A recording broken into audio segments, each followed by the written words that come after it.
राम राम जी। आप सबको आज हम करते हैं उन संतों की बात जिन्होंने अपना जीवन पूरा लगा दिया समाज को सुधारने के लिए।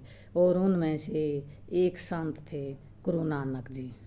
गुरु नानक जो है वो सिखों के प्रथम गुरु हैं। नानक अपने व्यक्तित्व में दार्शनिक, योगी, गृहस्थ, धर्म सुधारक, कवि, देशभक्त और विश्व बंधु सभी के गुण समेटे हुए थे। समाज को सुधारने में उन्होंने प्रत्यक्ष या अप्रत्यक्ष रूप से बहुत सारी भूमिकाएं निभाई हैं।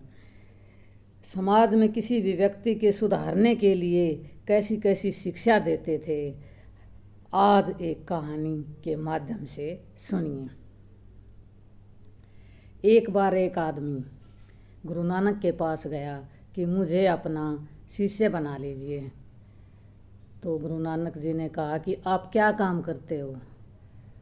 उस आदमी ने कहा कि मैं तो चोरी करता हूँ। तो गुरु नानक जी ने कहा आप चोरी करना छोड़ दीजिए। उस आदमी ने कहा नहीं गुरुजी, चोरी तो मेरा धंधा है, इसके बिना मेरा गुजारा नहीं हो सकता, मैं ये काम तो नहीं छोड़ सकता। तब जो है गुरु नानक जी ने कहा चलो आप मेरी 3 बात मान लो। तो उसने कहा बताओ 3 बात। बोला एक तो आप झूठ बोलना छोड़ दो, कभी झूठ मत बोलना। दूसरा जो है वो आप किसी का नमक हराम मत करना। और तीसरी बात है आपके कारण किसी को कष्ट ना होना चाहिए। तो आदमी तीनों बात सुन के चला गया। बोला ठीक है, मैं ये जो इन पर पूरा उतरूँगा। लेकिन उसने सोचा चलो अब मैं छोटी मोटी चोरी नहीं करता, एक बार मैं बहुत बड़ी चोरी कर लेता हूँ। और वो जो है राजा के महल में चला गया। राजा के महल में अच्छी तरह सुटिड बुटिड होके गया, तैयार होके। तो दरबान ने पूछा आप कौन हो? तो उस आदमी ने कहा मैं चोर हूँ। देखिए उसने झूठ नहीं बोला, मैं चोर हूँ। दरबान ने सोचा ये मजाक कर रहा है और उसको जो है महल के अंदर जाने दिया। राजा सो रहा था। अब उसने राजा का सारा धन इकट्ठा कर लिया और फिर उसने सोचा एक सफ़ेद जो है डिब्बे में कुछ रखा हुआ था। उसने सोचा चलो मैं इसको भी देख लेता हूँ ये क्या है। उसने खा के देखा तो वो नमक था। अब जो है उस आदमी ने सोचा कि गुरुजी ने कहा था नमक हराम मत करना। अब उसने जो सारा इकट्ठा किया हुआ धन था वहीं छोड़ दिया और वो छोड़ के राजा के महल से बाहर निकल गया। जब राजा सुबह उठा तो राजा ने सारे जो है वो दरबारियों को इकट्ठा किया कि मेरे महल में चोरी की कोशिश किसने की, किसने ये धन इकट्ठा किया।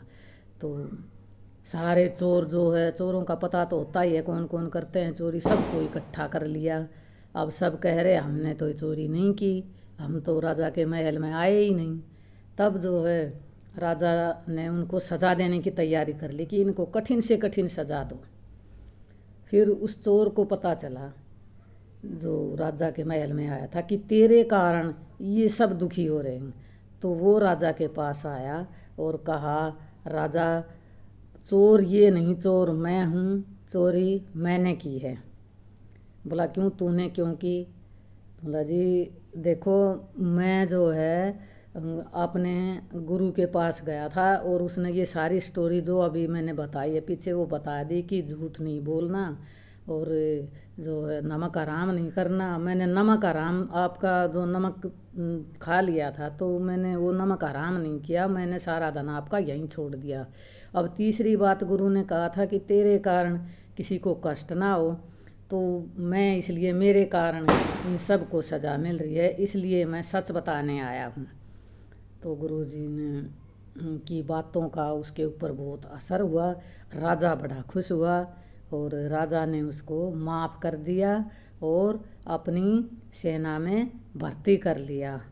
तो देखिए संतों की जो संगति है, जो अच्छे लोगों की संगति है, वो मनुष्य को अच्छा बनाती है, बुरे मनुष्य को भी अच्छा बना देती है। तो इसलिए अच्छी संगति में बैठिए, अच्छी संगत लाती है बढ़िया रंगत। इसको लाइक शेयर और सब्सक्राइब ज़रूर करें। धन्यवाद।